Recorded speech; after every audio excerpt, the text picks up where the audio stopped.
नमस्कार, आप सभी का एक बार फिर से स्वागत है हमारे चैनल दुर्गा भक्ति मार्ग में। आप सभी को वैशाख माह में पीपल देवता की तरफ से हार्दिक शुभकामनाएं। एक बूढ़ा ब्राह्मण था। वह पीपल को रोज जल से सींचता था। पीपल में से एक लड़की निकलती और कहती, पिताजी मैं आपके साथ जाऊंगी।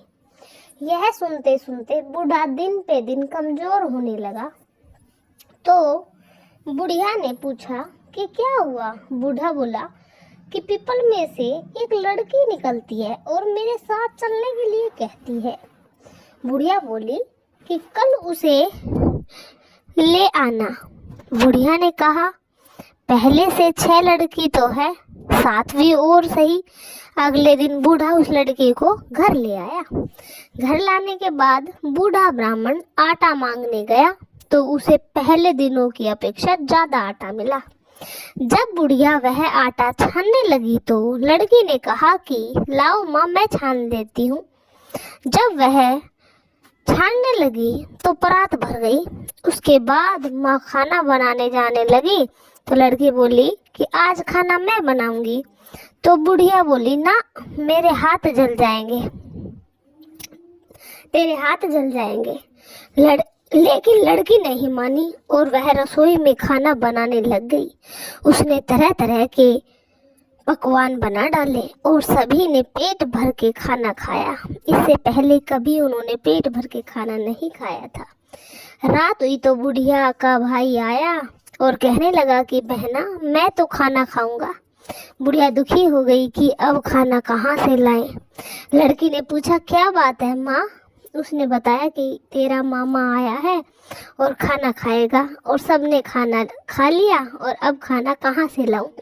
लड़की बोली, अब चिंता मत करो, मैं बना दूंगी। और वह रसोई में गई और माता के लिए तरह तरह के, अपने मामा के लिए तरह तरह के पकवान बना लाई। मामा ने भरपेट खाना खाया और ऐसा खाना उसने पहले कभी नहीं खाया था। बुढ़िया ने कहा कि भाई, तेरी बावली भांजी है, उसी ने बनाया है। शाम हुई तो लड़की बोली कि माँ, चौका लगा के चौके का दिया जला देना और कोठे में मैं सोऊंगी। बुढ़िया बोली कि ना बेटी, तू डर जाएगी। लेकिन लड़की नहीं मानी और कोठी के अंदर सो गई। और आधी रात में उठी और देखती है कि चारों ओर धन ही धन था।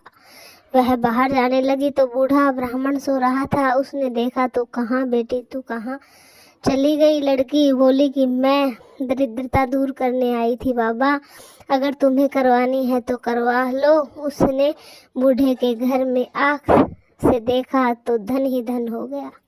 सुबह सवेरे सब उठे तो लड़की को न पाकर उन्हें ढूंढने लगे कि बावली बेटी कहाँ चली गई। बूढ़ा ब्राह्मण बोला कि मेरी बावली बेटी कहाँ चली गई। वह तो लक्ष्मी माता थी जो तुम्हारे साथ मेरी भी दरिद्रता कर गई, दरिद्रता को दूर कर गई। हे लक्ष्मी माता, जैसे आपने उस बूढ़े ब्राह्मण की दरिद्रता को दूर करा, वैसे आप हर किसी की करना। कैसी लगी आपको वैशाख माह की पीपल देवता की कहानी? कमेंट सेक्शन में जरूर बताएं। धन्यवाद।